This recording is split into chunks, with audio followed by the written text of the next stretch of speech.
Wait wait wait, আচ্ছা তুমি কি গ্র্যাজুয়েশন পাস করে বসে আছো, বা গ্র্যাজুয়েশন পাস করে ফেলেছো অলরেডি, বা মান্থলি 60,000 টাকা ইনকাম করতে চাইছো, বা এমন কোনো জব খুঁজছো যেটা রেলওয়ে ডিপার্টমেন্টে হবে, একেবারেই সরকারি, এবং তুমি কি এমন টাইপের জব খুঁজছো যেখানে কিনা তোমার দুটো পরীক্ষা দিতে হচ্ছে বলে তুমি পেরে উঠছো না, কিন্তু একটা যদি পরীক্ষা থাকতো লিখিত পরীক্ষা, তাহলেই আমি সিলেকশন পেয়ে যেতাম। তো চলো আজকের এই ভিডিও তাহলে তোমার জন্য। Hello everyone, welcome to BSSCI competitive. BSSCI competitive YouTube চ্যানেলে তোমাদের সকলকে স্বাগত জানাই। আমি তোমাদের বিজয় স্যার, আর আজকের একটা গোপন পোস্ট নিয়ে তোমাদের সাথে আলোচনা করতে চলে এসেছি, অর্থাৎ যে পোস্টটার খবর সচরাচর সবাই জানে না।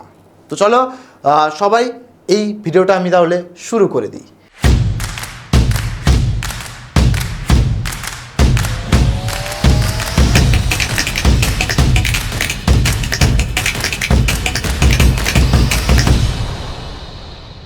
দেখতেই পারছো ব্যাকগ্রাউন্ডে, যেখানে কিনা নবরত্ন সেন্ট্রাল পিএসইউ অর্থাৎ আরআইটিএস লিমিটেড, এখানে কিন্তু এই পোস্টটাতে নিয়োগ হচ্ছে। তোমরা হয়তো দেখেই ভাবছো কোনো একটা কোম্পানি। বলে রাখি, এই কোম্পানি যেটা তোমরা ভাবছো সেটা সম্পূর্ণভাবে রান করছে আমাদের মিনিস্ট্রি অফ রেলওয়ে ডিপার্টমেন্ট থেকে, অর্থাৎ একদমই সরকারি। এটা তোমাদের আশা করছি আর বুঝতে বা জানতে বাকি নেই। তো যাই হোক, এখানে রিক্রুটমেন্ট হচ্ছে অ্যাসিস্ট্যান্ট এইচআর এই পদে, অর্থাৎ পদের নাম হচ্ছে অ্যাসিস্ট্যান্ট এইচআর। দেখতেই পাচ্ছ স্লাইডে আমি অলরেডি লিখে রেখেছি 100% এটা একটা সরকারি বা স্থায়ী চাকরি, সিকিউরিটির মধ্যে লিখে রাখা আছে। কোনো রকম চুক্তি বা কন্ট্রাকচুয়াল পদের জব এটা নয়। ওকে, তাহলে পরবর্তী স্লাইডের দিকে আমরা আস্তে আস্তে যাব এবং যার স্যালারি সম্বন্ধে আলোচনা করব এবং ভ্যাকান্সি সম্বন্ধে জানবো। স্যালারি বলেছিলাম না, মান্থলি ইন হ্যান্ড 60,000 টাকার কাছে প্রায়, এবং যদি সেটাকে ইয়ারলি দেখো মানে বছরে দেখো, তাহলে 8.16 lakhs, অর্থাৎ পরিষ্কারভাবে বুঝতে পারছো। স্যার ভ্যাকান্সি কত, বা কোন কোন মানে এই যে আপনি বলছেন এটার জন্য ক্যাটাগরি ওয়াইজ ভ্যাকান্সি কত কত আছে, এখানে একটু বলে রাখি। যেহেতু এই ফর্মটার খবর সেই অর্থে কেউ জানে না বা রাখে না, কম্পিটিশন কিন্তু কম হবে। এবং তুমি যদি সেইভাবে দেখো, এখানে এসটিদের জন্য একটা পোস্ট আছে, পোস্ট সংখ্যা কম, ঠিক আছে। ইউআরদের জন্য 8টা পোস্ট আছে, ওবিসির জন্য একটা, ইডব্লিউএসের জন্য 2টো, এসসির জন্য 3টে পোস্ট আছে।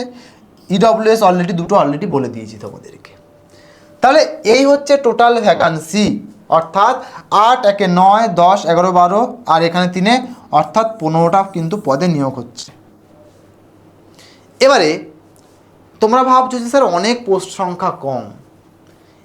আগেই বলেছি অ্যাপ্লিকেশান কিন্তু এখানে কম হয়, সবাই খুব বেশি জানে না, সেজন্য অ্যাপ্লাইও কিন্তু হয় না।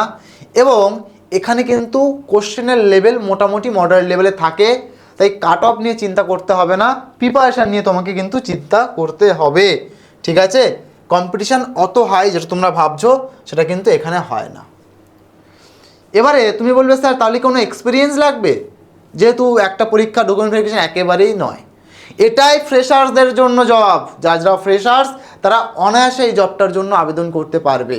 সে যদি যে কোনো শাখায় গ্র্যাজুয়েশন বা স্নাতক পাস হয়ে থাকো, তুমি বিএ বলো, বিএসসি করে থাকো, বিটেক করে থাকো, বিকম, যে কোনো শাখায় গ্র্যাজুয়েশন করে থাকলেই আবেদন করতে পারবে, অভিজ্ঞতা একেবারেই লাগবে না।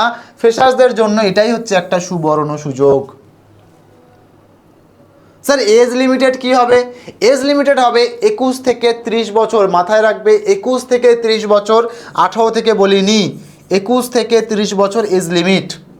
এবং যেমন তোমরা জানো এসসি এসটিদের জন্য 5 বছরের ছাড় এবং ওবিসির জন্য 3 বছরের ছাড়, এখানেও ঠিক তেমনটাই কিন্তু আছে। ওকে, তাহলে আশা করছি দুটো বুঝে গেছি। যে কথাটা বারবার বলেছিলাম, শুধুমাত্র একটা লিখিত পরীক্ষা এবং তারপরে ডকুমেন্ট ভেরিফিকেশন, সরাসরি 100% সিলেকশন। দেখে নাও, এখানে না কোনো মেন পরীক্ষা বা মেন্স পরীক্ষা হবে, না কোনো ইন্টারভিউ হবে, সরাসরি কী হবে, সিঙ্গেল রিটেন টেস্ট, একটাই রিটেন টেস্ট দিতে হবে এবং তারপর ডকুমেন্ট ভেরিফিকেশান, তারপরে তোমার অ্যাপয়েন্টমেন্ট লেটার নেওয়ার পালা, যদি এই দুটো প্রসেস বা এই এক্সামটাতে ক্লিয়ার করতে পারো। আর তারপরে তো ডকুমেন্ট ভেরিফিকেশানটা তেমন কোনো ব্যাপার নয়। তো এই জায়গাটা তোমাকে কিন্তু ফোকাস করতে হবে কোনটা, তাহলে সেটা হচ্ছে রিটেন টেস্টের এই গল্পটা।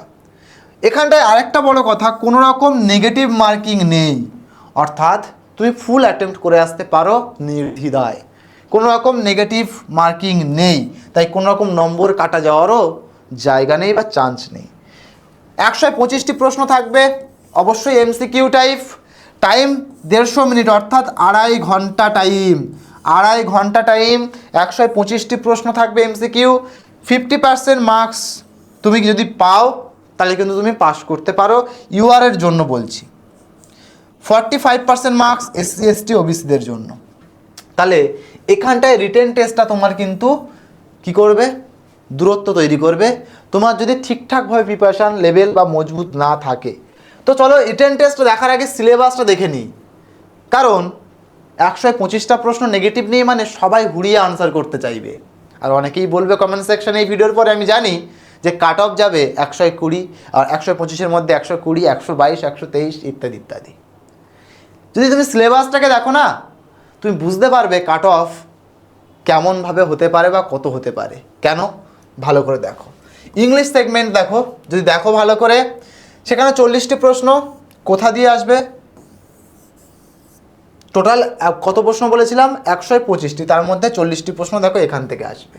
কি আসছে, ক্লোজ টেস্ট থেকে, reading comprehension, spotting error, sentence correction, parajumble, fill in the blank. এই যে টপিকগুলো এখানে তুমি দেখতে পাচ্ছ ইংলিশের সিলেবাসের, এই সমস্ত টপিকগুলো কোনো না কোনো হলেও সময় নষ্টের জন্যই। দেখো প্রত্যেকটা টপিক কিন্তু বড় বড়, স্পোর্টিং এরর বলো, সেন্টেন্স কারেকশান বলো, প্যারাজাম্বেল, এই যেগুলো স্টার মার্ক করছি, ফিল ইন দ্য ব্ল্যাঙ্ক, এই যে প্যারাজাম্বেল বলো, ক্লোজ টেস্ট বলো, রিডিং কম্প্রিহেনশন বলো, এই 3টে টপিক কিন্তু তোমার সময় নষ্ট করবে এবং মডারেট লেভেলের প্রশ্ন আসবে, যেহেতু একটা মাত্র পরীক্ষা। ওকে, পরবর্তী ম্যাথসের দিকে যদি দেখো বা ডিআই বা ডাটা অ্যানালিসিস যা আছে, নাম্বার সিস্টেম, ডিআই, সিম্পলিফিকেশান, দেখো কোয়াড্রেটিক ইকুয়েশান, তারপর mensuration, average, profit and loss, ratio proportion, time and work বা ডিস্টেন্স, এই হচ্ছে ম্যাথের সিলেবাস। পরিষ্কারভাবে তোমরা বুঝে গেছো এখানে কিন্তু মেনসুরেশন আছে, ঠিক আছে, এখানে কিন্তু মেনসুরেশন আছে, এখানে ইকুয়েশন কোয়াড্রেটিক ইকুয়েশনও আছে, সিম্পলিফিকেশান বাদে ডিআই আছে। তাহলে আমার মতে মনে হয় এইগুলো হচ্ছে একটুখানি তোমাদের জন্য মাথা ব্যথার কারণ হতে পারে বা সময় নষ্টের কারণ হতে পারে এক্সাম হলে। পরবর্তী রিজনিং যদি দেখো, seating arrangement, puzzle, inequality, syllogisms, input output, blood relation আর অর্ডার অ্যান্ড র্যাঙ্কিং। ভালো করে তুমি যদি ভালো করে দেখো বা ভেবে দেখো, এই যে অর্ডার অ্যান্ড র্যাঙ্কিং বলো বা ইনইকুয়ালিটিস বলো, ঠিক আছে, পাজেলস বলো, সিটিং অ্যারেঞ্জমেন্ট বলো, সমস্তগুলো কিন্তু টাইম টেকিং। আর সিলেবাস দেখে আশা করছি তুমি এবার জাজ করতে পেরে গেছো যে তোমার প্রিপারেশন জার্নি কেমন করা উচিত, মানে কোশ্চেন লেভেল কেমন হতে চলেছে। তো ইতিমধ্যে তোমাকে আমি বলবো, তুমি এই যে তোমার প্রিপারেশন জার্নিটা অন্যদের থেকে এক ধাপ এগিয়ে থাকতে পারো যদি আমাদের এই নূতন এই ব্যাচটাতে তুমি জয়েন করে নিতে পারো। তাহলে এই ব্যাচে শুধুমাত্র কোশ্চেন আনসার আলোচনা নয়, ব্যাচটার নাম প্রতিজ্ঞা এবং আমরাও দৃঢ়ভাবে প্রতিজ্ঞ তোমাদের কাছে, এবং ব্যাচটা হচ্ছে ফাউন্ডেশন ব্যাচ, তার মানে একেবারে জিরো থেকে প্রো বানানোর দায়িত্ব হচ্ছে আমাদের। তাই তোমাকে বলবো, আর তুমি যদি এখনও এই ব্যাচটাতে জয়েন না করে থাকো বা এনরোল না করে থাকো, অবশ্যই এনরোল করে নেবে। বলবে স্যার ব্যাচের প্রাইস কত, এমআরপি 7,500 টাকা মতো, অ্যাকচুয়াল প্রাইস তোমার দেওয়া আছে 5,999 অর্থাৎ 6,000 টাকা। কিন্তু এটাতে তোমাকে কিনতে হবে না, তুমি যদি কোড ইউজ করো OIT115, এই কোডটা যদি ইউজ করো তুমি কুপন কোড, তাহলে তুমি কিন্তু সেটা 4,999 অর্থাৎ 5,000 টাকায় ব্যাচটাকে কিন্তু পারচেস করতে পারবে। সমস্ত টপিকের জন্য, মানে সমস্ত সাবজেক্ট একসাথে কিন্তু কম্বাইন্ডভাবে বলছি, জেন কম ব্যাচ বলতে পারো, ঠিক আছে। ভ্যালিডিটি কত স্যার, 1.5 বছর, 1.5 বছরের ভ্যালিডিটি। এরপর তোমার যদি মনে হয় না স্যার আমি শুধুমাত্র ইংলিশে একটু দুর্বল, তাহলে স্যার আমি ইংলিশটাতে ব্যাচটা নিতে চাই, তাহলে কি স্যার নিতে পারবো শুধু ইংলিশ ব্যাচটাকে আলাদাভাবে? অবশ্যই পারবে।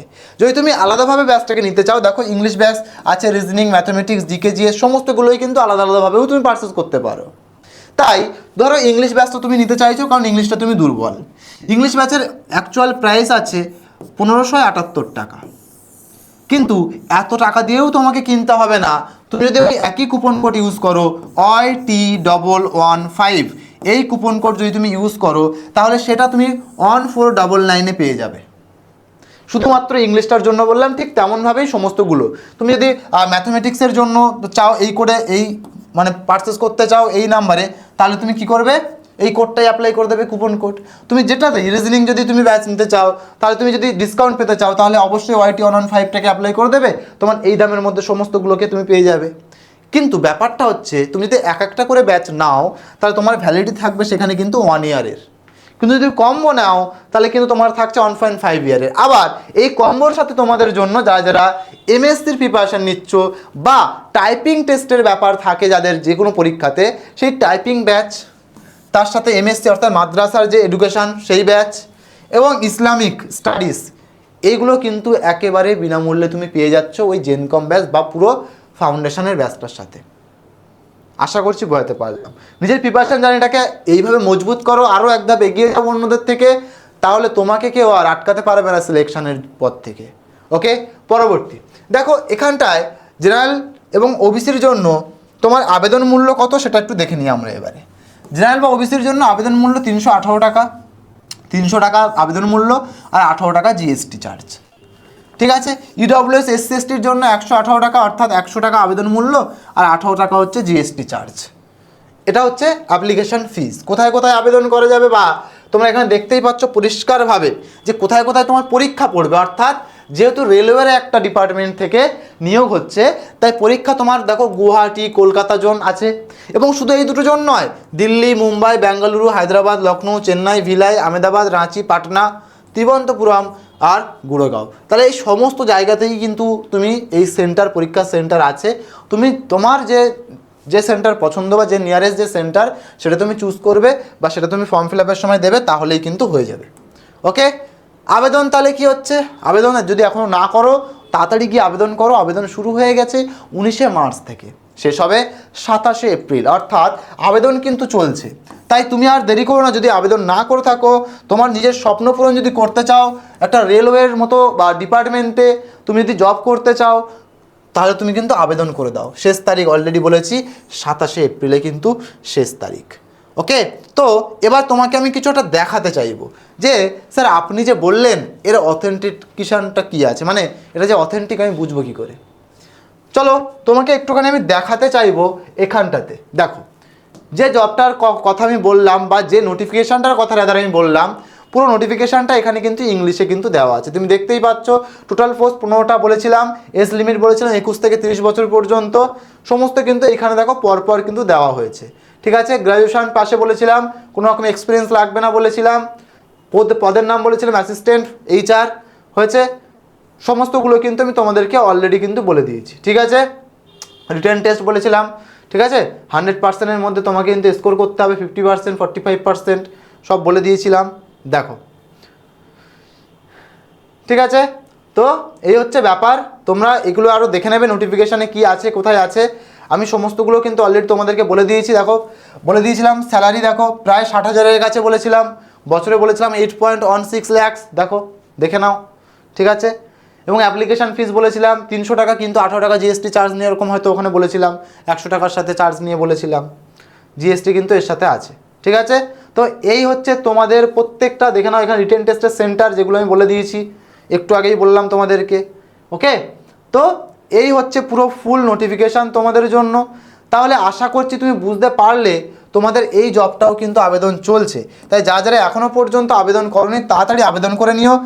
আর কমেন্ট সেকশনে জানাতে ভুলো না তোমরা যে কে কোন জেলা থেকে দেখছো আর এই জবটা সম্বন্ধে তোমরা জানতে কিনা। তো চলো, আজ ভিডিওর মাধ্যমে এটুকুই রাখবো। সবাই ভালো থেকো, সুস্থ থেকো, সাবধানে থেকো। দেখা হচ্ছে পরবর্তী কোনো ক্লাস বা ভিডিওর মাধ্যমে। Till then bye bye, stay happy, stay healthy. Thank you so much, wish you all the best. Thank you all.